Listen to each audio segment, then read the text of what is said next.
how do you feel like the Cowboys can fix any culture issues? Because we know they have the talent on paper.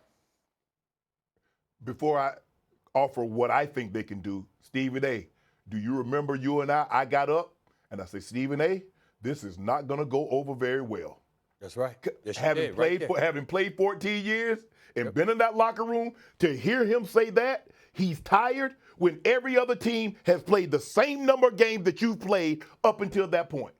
And for all of a sudden to you, let me tell the audience, you got up. First of all, you challenged him on it.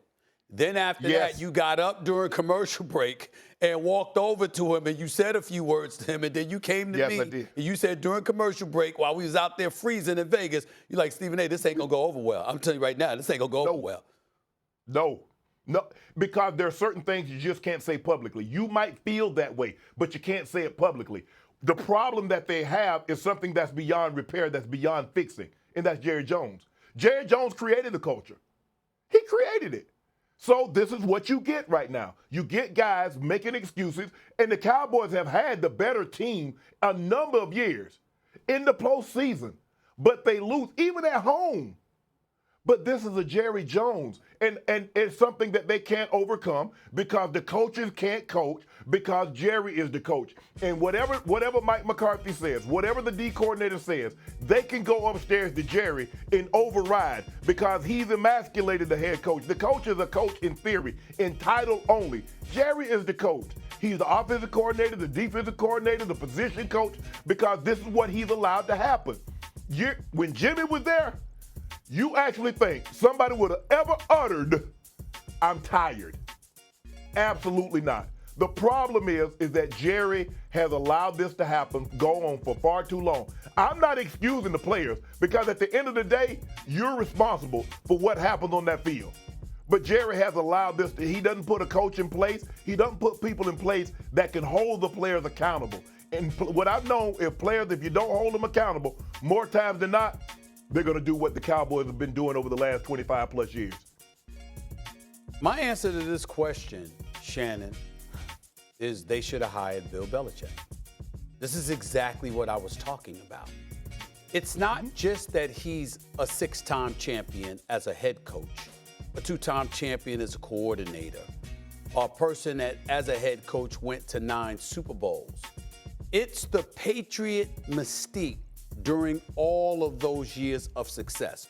Whether they were winning the Super Bowl, whether they went to 10 seasons without winning the Super Bowl or whatever, you heard about the Patriot way.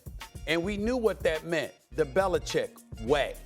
Because even though he had a superstar who would ultimately be known as the greatest of all time in Tom Brady, it was clear who was running football operations. It was clear that if you did anything inside that locker room that was not liked or was frowned upon by Bill Belichick, something's going to happen to you. Everybody understood it. You knew Robert Kraft was the owner. You knew that the buck stopped with him. But you also knew that when it came to inside that locker room, there was one voice. See, Robert Kraft might have something to say when it comes to finances, when it comes to contractual negotiations, etc.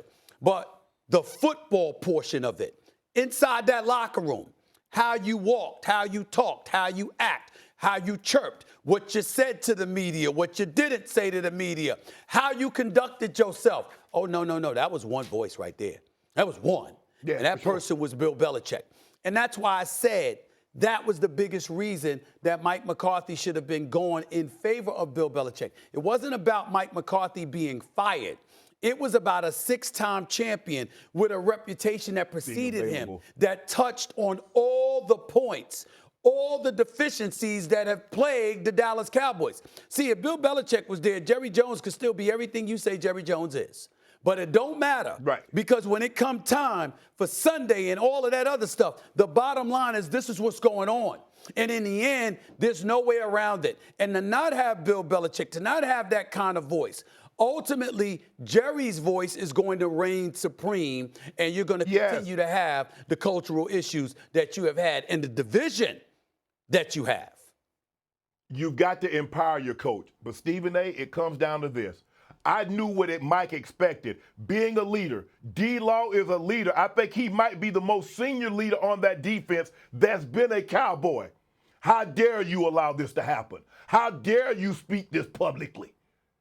That's the job of a leader. You know what, Stephen A? People say, well, leader, leader, leader. A lot of times, Shannon Sharpe handled things in the locker room before Mike Shanahan knew anything about it. Because once it got to him, it was too late. I had to hold guys accountable because you never ask more than you're willing to give. If you see me working out, you see me in the training room, you see me in the cold tub, what do I expect from you? And for him, how do you let your legs get tired? Okay, train your eating, differentiate your eating habits. Get in the cold tub, get massages. But you can't. These opportunities don't come around often. Well, and when they come around, you got to seize the moment.